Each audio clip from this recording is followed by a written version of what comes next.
Mic set இருந்தால் கரெக்டாக இருக்கும். மைக் செட் இருந்தால் கரெக்டாக இருக்கும்.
சொல்லணும் அப்படின்னு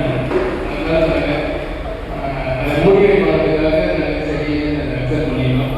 ஆனால் இது மாதிரி வந்து போட்டி அப்படின்றப்போ போட்டியில் ஒரு பொதுவான விதி இது மாதிரி இதுகளை குழந்தை வந்து சும்மா ஒரு 4 முறை சொன்னாலும் சரி அதை வந்து நம்ம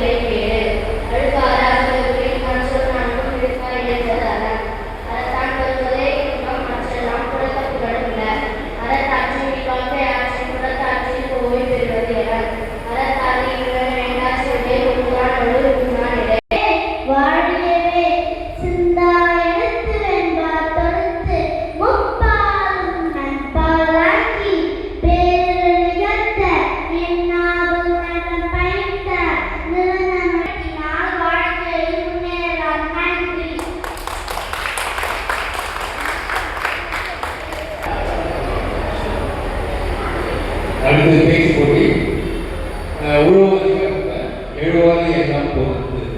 இந்த தலைப்பில் பேசணும். இதில் வந்து பேர் வாசிக்க பேர் யாராவது ஈடுபடுத்துறத வந்து சொல்லுங்க.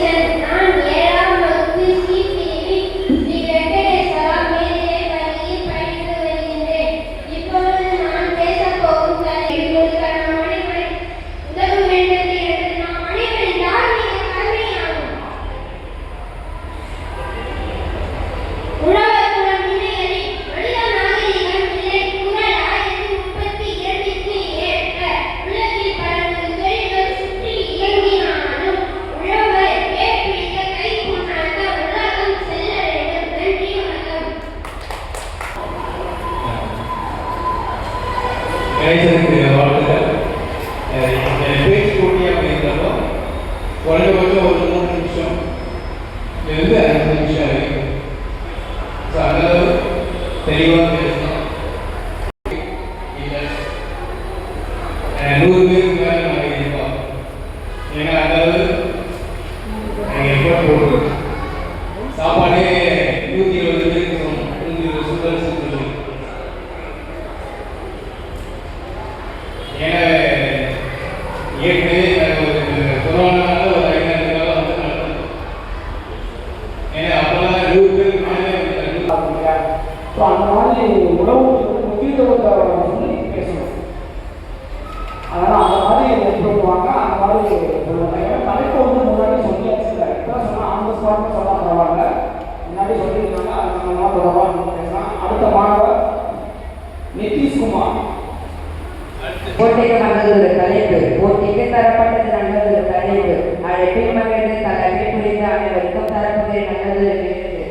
அவையின் தலைவருக்கும் எனக்கு மதிப்பெண் வழங்குவதற்கும் நடுவர்களுக்கும் ஆசிரியர் பெருமக்களுக்கும் என் பெற்றோர்களுக்கும் என் மாணவர்களுக்கும் பள்ளி வணக்கத்தை தெரிவித்துக் கொள்கிறேன். என் பெயர் ரஜேஷ்குமார். நான் 9ஆம் வகுப்பு வீட்டில் பயிற்சி வருகிறேன். நான் டொன்போஸ்கோ உயர்நிலை நான் ஒன்று சோற்றுக்கு ஒரு உழவை வேலையும் உழைப்பும் தியாகம் தான் இருக்கின்றது. நாம் தினமும் மூச்சுவரை உணவு உண்கிறோம். ஆனால் அந்த உணவை எப்படி நாம் வீட்டுக்கு வந்தது என்று பல நேரம் சிந்திப்பதில்லை. ஒரு வீட்டை இணைத்திலிருந்து அதற்கு தண்ணீர் பாய்ச்சி வெயிலும் மழையிலும் உழைத்து பூச்சிகளிடமிருந்து பயிர்களை பாதுகாத்து பல மாதங்களாக காத்திருந்தீங்கன்னா நம் வீட்டுக்கு வருகிறது. வெயிலோ மழையிலோ பார்க்கும் உழைப்பவர், விதையே நாளை வாழ்க்கையை விதைப்பவர். உலகம் சிரித்தால் உலகம் சிரிக்கும், உலகம் உலர்ந்தால் நாளை உழைத்திருக்கும். பசியை மறக்க செய்யும் எந்த ஒரு மருந்துமில்லை. ஆனால் பசியை போகும் மனிதன் உழவர்தான். இன்று பல கதைகளை நோக்கி சென்று கொண்டிருக்கின்றனர். ஆனால் இன்று பல உழவர்கள் மண்ணியை தான் நம்பிக்கொண்டிருக்கின்றனர். மழை பெய்யுமா பயிர் விளையுமா என்று கவலையோடு இருக்கிறார்கள். உழவர் உழைக்காது. பள்ளிக்கு செல்லும் மாணவர்களும் சரி, நோயாளிகளை காப்பாற்றும் மருத்துவர்களும் சரி, நாட்டியாளர் தலைவர்களும் சரி, நாட்டை காப்பாற்றும் வீரர்களும் சரி, இவர்கள் எல்லாரும் உணவை உணவிற்குதான் தமது கடமைகளை செய்வார்கள். அந்த உணவை வழங்குபவர் யார் என்றால் உழவர் தான். இன்று இந்த காலத்தில் விவசாய நிலங்கள் குறைந்து வரும் நண்பர்களே, உணவு இருந்தால்தான் வீடு இருக்கும், வீடு இருந்தால்தான் உலகம் இருக்கும். அந்த உலகத்தை தாங்கி இருப்பவர் உழவர் தான். மேலும் உழவரை பற்றி ஒரு சிறு கவிதை. அன்புடன் உலகை காக்கும் உழவர், ஆற்றுகள் மண்ணை உழும் வீரர், இன்பமான வாழ உணவால் தருபவர், நீங்கள் மட்டுமே அனைவரும் வாழ வைப்பவர்.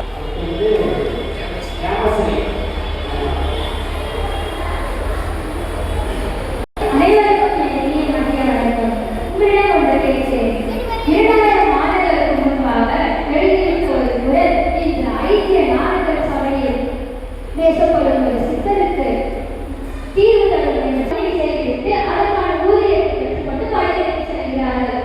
ஆனால் லாப நஷ்ட உலகத்திலே லாப நஷ்ட கணக்கு பார்க்காமல் தினம் தினம் இயற்கையுடன் சூதாடி நாளை மழை வரும், என் பயிர் விளையும் என்ற ஒற்றை நம்பிக்கையுடன் தன் இயற்கையை முதலீடாக செலுத்தும் ஒரே தியாகி நம் நாட்டு விவசாயி மட்டும்தான். மாநில அளவில் சிந்திக்கும் நாம் இது ஒரு மிகப்பெரிய சவாலை பற்றியும் பேச வேண்டும். எனவே விவசாயம் என்பது உணவு உற்பத்தியாளர், அது நம்ம மண்ணையும் சுற்றுச்சூழலையும் காக்கும் பெரும் போராட்டம். இன்று பலவிதமான ரசாயன பொருட்களால் மண்ணால் போன நம் தாய்நாட்டின் மண்ணை காக்கும் ஒரே விதமான விவசாயத்தை காக்கும் பொருட்கள் மாணவர்களாகிய ஒவ்வொருவருக்கும் கண்டிப்பாக இருக்க வேண்டும்.